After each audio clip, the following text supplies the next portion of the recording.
Kompas Pagi masih menemani Anda, Saudara. Kali ini di segmen Ulas Kompas bersama saya Fadzi Satrio, kita akan menengok berita apa saja yang dihadirkan harian Kompas untuk edisi Senin 27 Mei 2024. Bisa kita lihat di halaman paling depan untuk di harian Kompas untuk edisi kali ini. Ada foto dari Ketua Umum PDI Perjuangan Megawati Soekarno Putri, di mana Megawati Soekarno Putri memberikan pidato penutupan Rakernas kelima PDI Perjuangan di Jakarta. Dan ada juga di atasnya judul besar, kalkulasi Megawati tentukan sikap PDI Perjuangan. PDI Perjuangan belum memutuskan akan berada di luar atau di dalam pemerintahan Prabowo Subianto Gibran Raka Buming Raka, Saudara. Perhitungan politik Megawati jadi penentu. Hingga akhir rapat kerja nasional kelima minggu kemarin, Partai Demokrasi Indonesia Perjuangan belum memutuskan akan berada di dalam atau di luar pemerintahan Presiden Wakil Presiden terpilih. Keputusan soal sikap dan posisi politik itu diserahkan kepada Ketua Umum PDI Perjuangan Megawati Soekarno Putri yang menilai saat ini belum tepat untuk memutuskan karena masih harus dihitung secara politik. Keputusan kemungkinan baru akan diambil saat Kongres Partai pada April 2025. Dan artikel ini, Saudara, juga dilengkapi dengan infografik.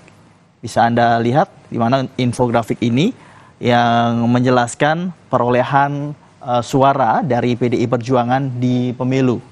Nah, untuk di perolehan suara ini sendiri, di tahun 1999 terdapat 33,7%, Saudara, dan di 2004 18,5%, 2009 14%, 2014 18,9%, dan 2019 19,3%, dan 2024 16,7%, Saudara. Nah, untuk di kursi DPR sendiri, PDI Perjuangan di tahun 99 mempunyai 33,2%, di 2004 19,8%, dan di 2009 ada 16,8%, di 2014 ada 19,5%, 2019 ada 22,3%, dan 2024 ada 19%. Nah, untuk posisi terhadap pemerintahan PDI Perjuangan, untuk di tahun 1999, PDI Perjuangan di dalam pemerintahan, Saudara.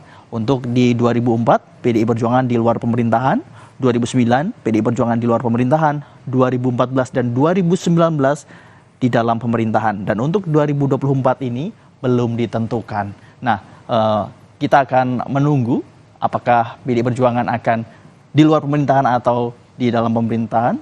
Tentunya menunggu dari Ketua Umum PDI Perjuangan yang akan menginfokan secara langsung. Dan informasi selanjutnya, Saudara, selain dari dunia politik, ada dari dunia olahraga, Liga 1 Indonesia, Persib kian dekati capaian bersejarah. Dan di sini juga dibahas di harian Kompas. Bisa Anda baca, Persib kian dekati capaian bersejarah. Nah, di sini Anda bisa membaca secara lengkapnya. Dan Liga Indonesia setelah melumat Madura United 3-0 pada laga pertemuan partai final seri Championship BRI Liga 1 2023-2024, sejarah untuk akan diukir Persib jika bisa menjaga keunggulan agregat pada laga kedua di Madura pada Jumat mendatang. Ini merupakan foto berita dari pemain Persib Bandung yang sedang berebut bola, Saudara.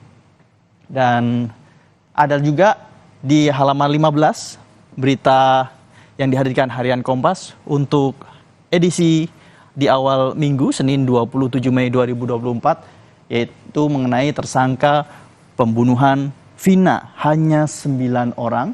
Seperti yang kita ketahui, Polda Jawa Barat telah resmi menyatakan ada 9 pembunuh Vina, bukan 11 orang seperti yang sebelumnya diinformasikan. Dengan dibekuknya Peggy Setiawan, tidak ada lagi buron yang dikejar, Saudara. Di hadapan polisi dan publik, Peggy justru menyatakan dirinya tidak bersalah. Peggy diduga melakukan pembunuhan berencana terhadap Vina pada 27 Agustus 2016. Korban yang juga sepasang kasih kala itu berusia 16 tahun. Saat kasus dibuka lagi, Polda Jawa Barat menyatakan mengejar 3 buron tersangka pembunuh Vina dan mempublikasikan ciri fisik para buron.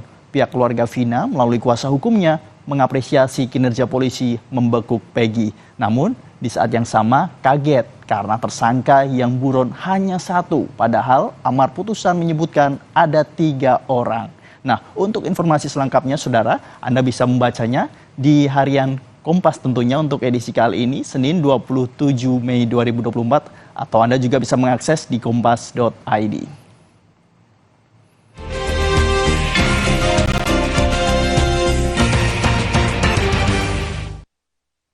Usai jeda, Kompas Pagi akan kembali dengan informasi sejumlah jurnalis yang tergabung dalam IJTI, PFI, dan PWI menggelar aksi teatrikal menolak revisi Undang-Undang Penyiaran yang dinilai mengancam kebebasan pers.